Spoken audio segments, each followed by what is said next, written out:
India versus নিউজিল্যান্ডের ODI সিরিজের দ্বিতীয় ম্যাচটি কিন্তু এই মুহূর্তে সম্পূর্ণ হলো। এই সেকেন্ড ম্যাচটিতে জয়লাভ করলো টিম নিউজিল্যান্ড এবং পরাজিত হলো আমাদের ভারতীয় দল। আজকে আমাদের ভারতীয় দলের রোকো জুটিটা সত্যি যেমন আশা করেছিল সবাই, তেমন কিন্তু তারা পারফরমেন্স করতে পারলো না। তাই কিন্তু তারা কিন্তু আজকে ব্যর্থ। রোহিত শর্মা একটু শুরু করলেও কিন্তু আউট হয়ে ঘরে ফিরে যায় সেও। আমাদের ভারতীয় দলের মোট স্কোর হয় 50 ওভারে 284, 7 উইকেটের বিনিময়ে।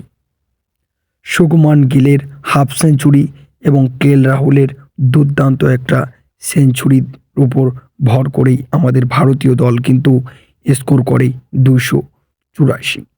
এই রানটি চেস করতে নেমে নিউজিল্যান্ডের দুইজন খ্যাতনামা প্লেয়ার, একজন হচ্ছে ড্যারিয়েল মিচেল এবং আরেকজন হচ্ছে ওয়াল ইয়ং, সত্যি দুর্দান্ত খেলেছে। তাই কিন্তু নিউজিল্যান্ড কিন্তু আজকে ম্যাচটি জিতেছে। ড্যারিয়েল মিচেল 117 বলে 131 রানের ইনিংস খেলেছে এবং ওয়াল ইয়ং 98 বলে 87 রানের ইনিংস খেলেছে। আমাদের ভারতীয় দলের বোলিং ডিপার্টমেন্টটা কিন্তু আজকে তেমন পারফরমেন্স করতে পারেনি।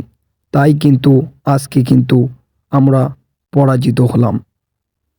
অবশ্যই পরের ম্যাচে আমাদের প্রিয় রোকো জুটি কামব্যাক করবে। Thanks for watching. ভিডিওটি ভালো লেগে থাকলে পেজটিকে ফলো করে রাখবেন।